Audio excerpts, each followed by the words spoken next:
Everybody, welcome to another episode of Coffee with Cagnetta. I am joined today by someone who needs no introduction, but of course, I have to give a few highlights from her amazing career. Lisa Lutoff-Perlo has been an amazing leader in the global travel industry, particularly recognized for her transformative work in the cruise industry. She served as president and CEO of Celebrity Cruise Lines from 2014 to 2023, becoming the first woman to lead one of Royal Caribbean's groups and brands. And she's been breaking barriers for years as leader of that company. She oversaw the creation and launch of Celebrity Edge in 2018, one of the most innovative and luxurious cruise ships of its time. And most notably, under her leadership, she's brought up others, which I think is one of the great things about you, Lisa, is that you bring people up. And of course, if you're out there on social media and you know Captain Kate, she was the first American woman to command a major cruise ship, and she had the first 100% bridge or the Women, bridge, March 8th, 2020. There you go. And which was another interesting time in the cruise line, which we'll talk about. And Lisa, is now not currently as CEO, and then she's moved on and she's doing other projects, which we have her here to talk about. But I just also want to talk about her amazing book, and her amazing book, Making Waves, is a great read for anybody who's in leadership, who wants to be a leader. I think that's one of the greatest things about you, is you're constantly taking on the challenge of being a leader. And most notably, I think you followed, no, you didn't follow me. I think you were too after me of being the leader of the United Way as chairman of the board for the United Way to Broward County, which is, of course, you do so many things in the community as well. So with that, Lisa, welcome. Cheers. Thank you, Andy. Honor and pleasure to be here with you. Well, this usually is in kind of like three phases. One phase is just kind of talking about how you got here in life. The next one is, kind of talking about how what maybe some future plans are. And then, of course, kind of giving advice to folks out there in the world who want to follow in your footsteps. And I know you're great about that, so I definitely want to spend a lot of time on that. So let's just talk about your amazing career at Royal Caribbean and Celebrity. Like, you started in the marketing department? Sales, door to door, 1985, and spent just about 40 years in the company. Wow. Grew up in a small fishing town in Massachusetts, Gloucester, Massachusetts. That's right. You're a Tom Brady fan.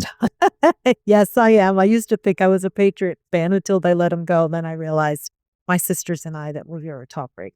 There you go. Thank you. And never dreamed that I would end up in the cruise business. Certainly never dreamed I'd become president and CEO of a brand as big and amazing as Celebrity. And my life was just full of amazing and interesting opportunities. Some I welcomed, some I didn't. Mm-hmm. But that's in my book because it's all part of my journey. And, I think the basic premise of the book is you never know where you can end up. And if I can do it, you can do it. So that's how my career unfolded. And I never imagined it growing up as a little girl, or I never even imagined it for probably 25 years being in the company. It was much later in my time. It took me 30 years to go from the bottom to the top. And it probably took me 25 to even realize I wanted to go to the top and that I had the opportunity to go to the top. So an interesting career. And my book tries to help people learn lessons from me that they probably shouldn't underestimate themselves and where they can ultimately end up. I find that leaders and people who wind up in top positions who have a lot of people under them, which how many people did you have? 20,000. 20,000. And I find that those people are, number one, usually humble and always curious and always giving of others and not expecting that, when people ask me, did you ever expect Train for All to be as big as you thought? It's like, no, never expected that. So you not expecting it, but you do write in the book later on that you had some mentors that saw that promise in you, that wanted to take you to the next level. Yeah. Well, right? Yes. So I had advocates who saw something in me I obviously didn't see in myself, saw potential in me I didn't see in myself or what I've said, and moved me. And out of sales, where I spent 17 years in progressive sales positions with the sole ambition of being the head of sales. And all of a sudden, this gentleman decided that I had more potential than just sales. And he moved me. My first career move was from sales into marketing. And I was really upset about it because in my view, he was taking away the only plan I really ever had in my career, because I think that's chapter 4. Not everyone has a plan. When I finally had my plan, it was destroyed by this gentleman who moved me out of sales and into marketing. And that was my first of many moves that ultimately got me the experience, exposure that I needed to ultimately become president and CEO of one of the brands. And today when I see him and he reminds me of that first move, he was actually a person who we did the first and second time. And he said, remember when I moved you from sales to marketing and how mad you were at me and how miserable you were? I said, oh yeah, I remember quite well. And then he just looks at me and says, how'd that work out for you? So, part of what I say to people, and even when people in my company used to come and ask me for career advice, be open, be flexible, be willing to learn, be able to try something new. Be willing to take yourself out of your comfort zone, even if you know that where you're going, you're not a subject matter expert. You can learn a lot, but there are other qualities that are going to really take you to the top other than knowing everything you need to know about the job you're going to be doing. And if I remember correctly, because I read the book when it first came out a little while ago, but if I remember correctly, you didn't get the top job right away. No. Somebody else got it. Yeah, 3 times I didn't get the job. Yeah, I had to ask 3 times. But, I think I've just been the type of person, whether it's my marriage or my career, where if you tell me no, that's just pure motivation for me to turn it into a yes and prove you're wrong.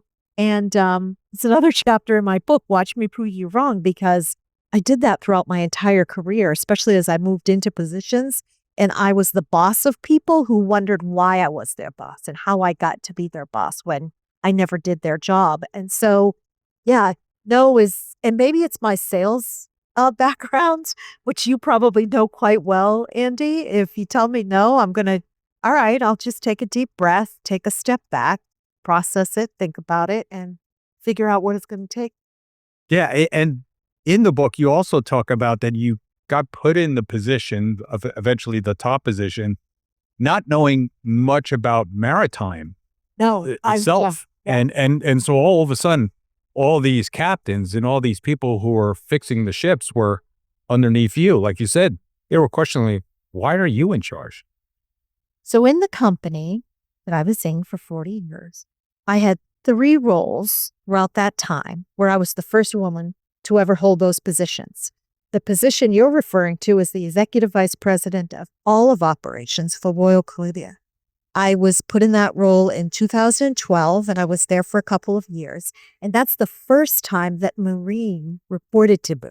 And that's when I was in charge of all of the captains, the chief engineers, security, safety, environment, all of those things that are the technical side of our business, not just the guest and hospitality side of our business. And that was, I was once again met with a tremendous amount of skepticism by all of these men. And it's only a fact. It's not a criticism. It's a fact. Sure. that, you've never driven a ship, you've never fixed an engine, you've never done anything that I have to do, I'm responsible for. So what makes you qualified to be us? So where did that kind of gumption come from? I mean, like we all grew up, and you said you grew up in a fishing Fishing town, yeah. fishing town, Gloucester. Gloucester, Massachusetts, the oldest seaport in the United States. Yes, it is, and some very, very famous stories Yeah, out of very Gloucester, famous. tragedies and things Yeah. like that. But so, what in your childhood perhaps kind of gave you that I would call it toughness or that resilience that you couldn't tell you no? I think about that a lot. One of the things I think is my mom, Hmm. who never thought as a girl. She was the youngest of 12. Mhm. She was born when my grandmother was 40, which was actually a scandal at the time for a woman to have a baby at 40 years old. My mother's will be 88 in February. So all those years ago, that was a scandal. And she just had this attitude that she could do anything because she kind of had to do everything and anything because she was the youngest of so many and her mom was kind of old. So she just took care of herself. Existed. She existed. She just existed. Exactly. And then I think because I was the firstborn and I always, for some reason, felt like I was responsible for everything. From the minute my second sister was born and my first sister was born and then my second sister was born, I was just in charge. Right. And nobody told me I was in charge. I just kind of thought I was in charge, much to their dismay. And I think that's, it's people ask, are leaders born or taught? I think you're born. And I think that I just felt like I was responsible and accountable. And then when you do that, you have to do all of these things you've never done before. So there's nothing you think you can't do. I can cook dinner, even though I didn't know what the heck I was doing. And I just did those things. And so it just carried on in my life, I guess, and got bigger and, those responsibilities became bigger and the challenges became bigger, but I grew into them, I guess. And you help take care of your siblings as well, right? Yes, I've always taken care of everyone. My crew, 20,000 people, my siblings, people, I care about people immensely and always try to help and do good. And so, yeah, so were also those other attributes that I think helped along the way.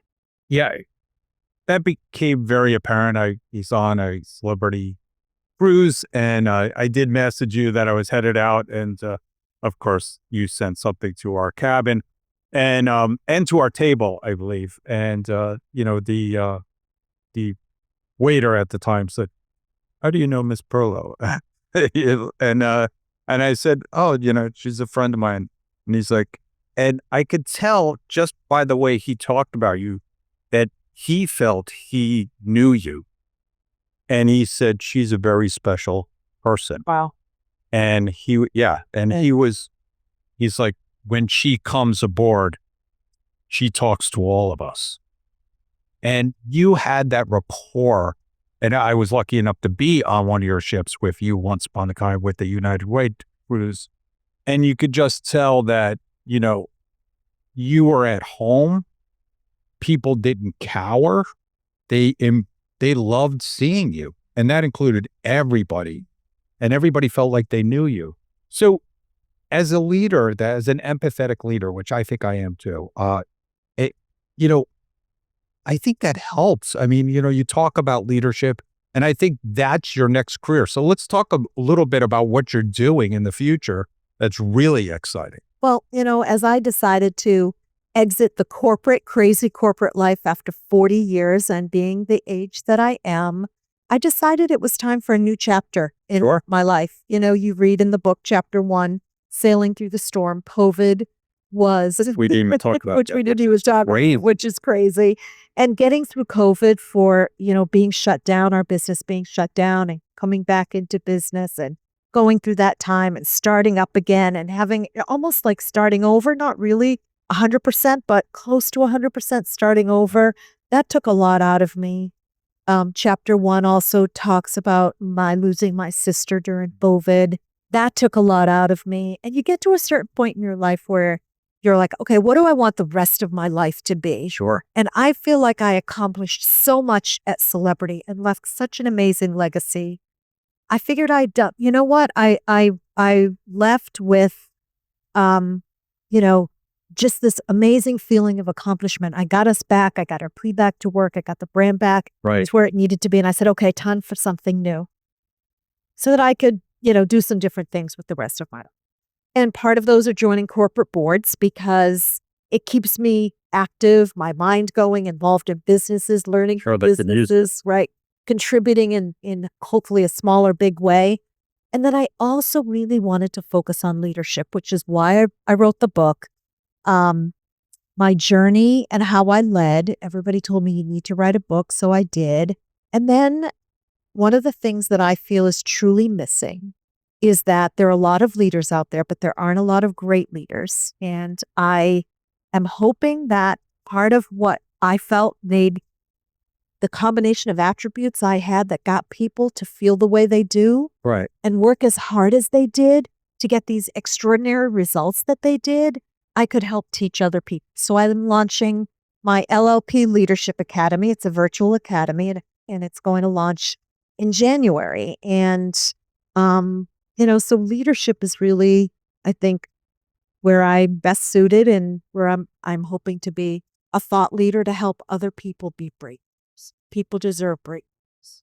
I know you're in high demand, and you even did a small, quick stint with FIFA. Talk about a place that needed leadership, and we're bringing the World Cup here to the United States, and I'm specifically here to Miami as well. Yes. And so you said, "Hey, I'm done with the corporate thing. Let me jump in again," and you did it for a little while. And for a year. Listen, frying pan to the fire. Right. And it's such a, first of all, I just got a text one day and it sounded like a really good idea at the time. Right. And this is going to be an extraordinary, historic, it's going to be amazing, never been done before event. And it felt like it had my name written all over it. And there were so many things that I did in my corporate CEO life that overlaid what they were looking for this particular role extraordinarily well. And I was so excited about it. I'm still so excited about it. But what I determined a year after I, was into this was that it was going to be like another 2.5, almost 3 years. It was 24/7. And so I was doing what I said I didn't want to do anymore when I left my corporate life after 40 years. And so I determined that it wasn't the right thing for me, and stepped down. And this amazing woman, Alina Kubek, took over. She's from Miami. She spent 40 years. Funny, she spent 40 years in government. I spent 40 years in corporate life. She's very well connected in Miami. She's going to do a great job. We stay in touch all the time, and and I help in whatever way I can, but more as a volunteer now than a full-time employee, and decided that I really needed to stick with my plan. My book talks about ever having a plan. And when I decided that I needed to go back to my original plan, which was I wanted to join boards. I wanted to be a thought leader in leadership, and I wanted to do some keynotes and, promote my book and enjoy my life a little bit, because none of us know how much time. Yeah. And you have an amazing husband and yes, I do. family. Who just had a big birthday. I want to try to spend as much time with him as I can. Oh, nice. Yeah. Nice. And so you've had some trials and tribulations, and I did want to give you some kudos for being in an industry. I couldn't think of an industry that was more affected than the cruise industry during COVID. And I remember you talking about it and you being positive during the United Way calls that we were having at the time. And you said basically the quip was, we don't have earnings calls anymore. We have loss calls. And just talking about how we're trying to stem the losses. And, and you're right. Like when you come back from something like that and you do this complete turnaround and get with the government. And I remember you having to go up there and petition to get back on the seas and get everything going again. Yeah, I'm sure it took a lot out of you. So now that you're back, who are the people that you are looking to teach this leadership, traits to? Who's the customer of the Leadership Academy? Is it young people? Is it people who are currently in leadership positions? I think it's all of the above. Honestly, it's people who want to be a leader. Like, what are the most important things I need to think about if I want to be a leader? People who are just starting out their leadership journey, in the middle of the leadership journey, how to advance to the next level of leadership, and honestly, even up to senior C-suite executives. Because a lot of the things that I talk about, they transcend where you are on your leadership journey. And there are people at the highest level of leaderships who don't practice the things that I believe are the most important. I still hear the stories of people who come off our ships who mention my name to the crew. And the response that they get from the crew, or the crew's face lights up. Yeah. And I think that is, for me, no matter how much I was in a publicly traded company, shareholder value was the number one thing I woke up and went to bed thinking about every single day. But I directly correlated my ability to do that based on how people felt about working for me personally and our brand and our company, because I felt that I got this incremental discretionary effort that was priceless.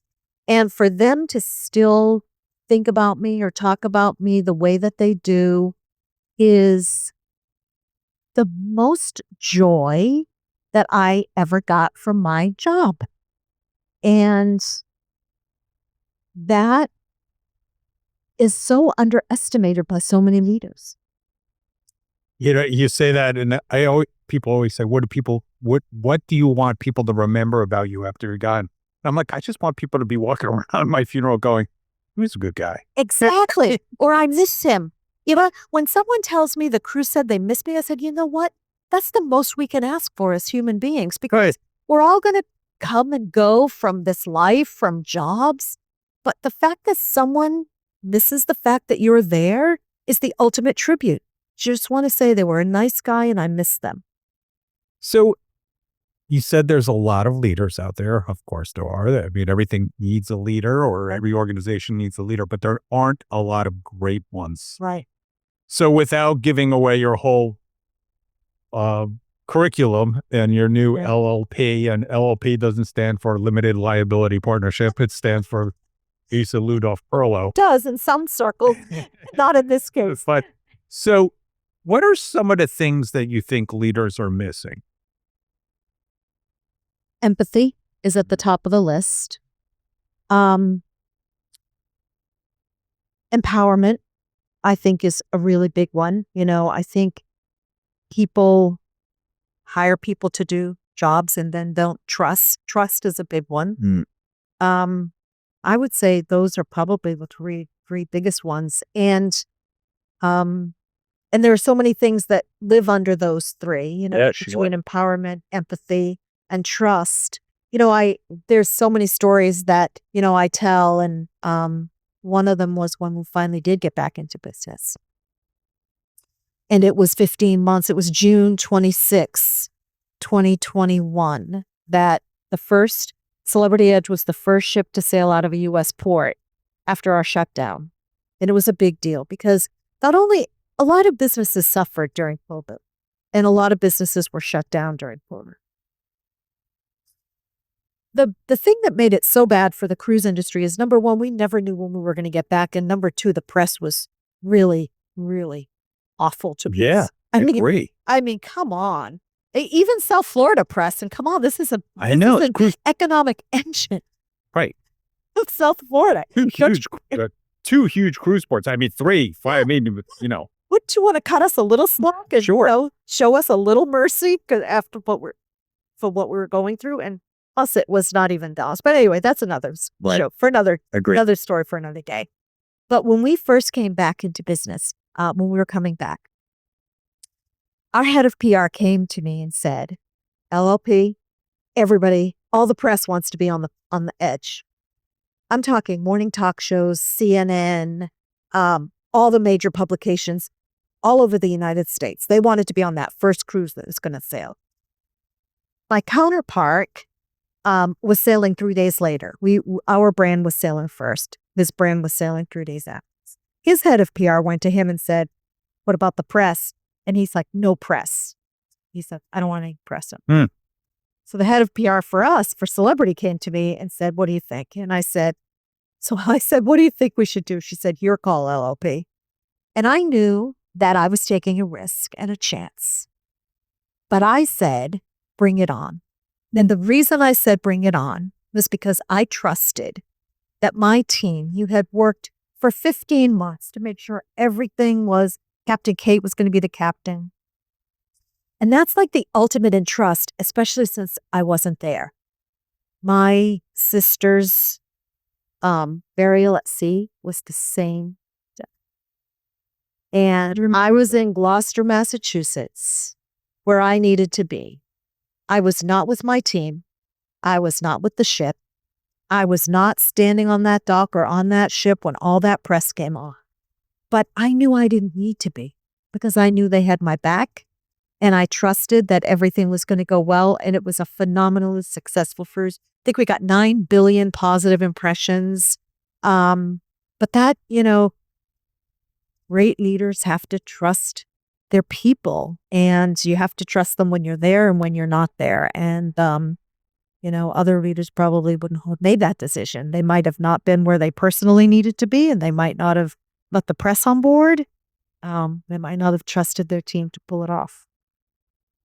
That amazing story. And I do remember that. And you specifically not being there, I think you flew somewhere to get on the ship later on, right? No, not on that one. Not on that one. Not on that one. I didn't go. Nope. I was Oh, maybe it was the United Way trip that you showed up. Yes. So, but you talked about trust. You talked about empathy. I want to end with empowerment. So I think one of the things we both like to do is give back to our community. Yes. And empower these nonprofits, these specialists, these people who have incredible empathy for others to help them be better at what they do and for us to give back. Talk a little bit about your values of giving back to the community and, what you like to do. Yeah. Well, paying it forward is a big, it's one of my values. And I do that in the community because I believe it's our responsibility. I believe it's our obligation. And I believe it is an honor to be able to give back and share and help people who need to be uplifted in some way. And, I believe if you're an empathetic person, it transcends different aspects of your life, whether it's your company or the community or your family. And I'm a big giver and I believe in it. And, so I have always tried in whatever way. I was on the board for 15 years at United Way. You and I served together for many, many of those years. I was the chair. I was on the board of Best Buddies. I've been the honorary chair of the American Cancer Society. I've done a lot of things. Habitat for Humanity CEO build. I've been on roofs pounding nails. So I give back as much as I can, and paying it forward to our employees was really important to me. People have always asked me, what did it feel like to ascend to president CEO? Because it's a big deal. Number one, I'm a woman and it's mostly men in our industry. And number two, I had a great career journey, which culminated in a president CEO role.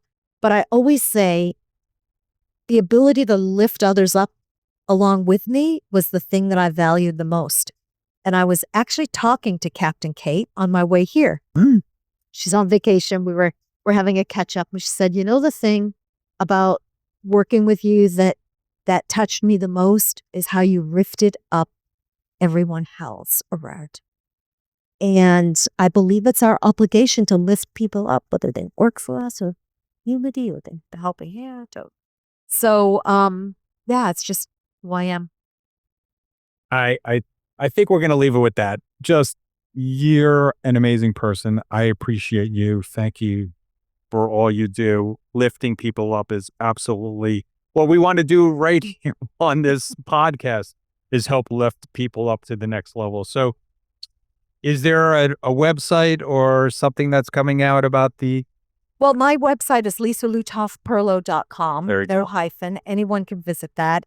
And Andy, I just have to say, I know we're signing off now, but you and Allison, I mean, I have a long way to go to catch up with what you both do for the people that work with you and for you and for the community. I mean, oh my God, you have my utmost respect. You're just awesome. And Well, here today with you was an unbelievable pleasure. I look up to you. You're one of my heroes, and I appreciate everything you do. And if you have not read this book, I'll just throw it out there again, Making Waves. Lisa Lutoff-Perlo, thank you for joining us today. I really appreciate it. And we look forward to seeing you next time on Coffee with Cagnetta with another great episode.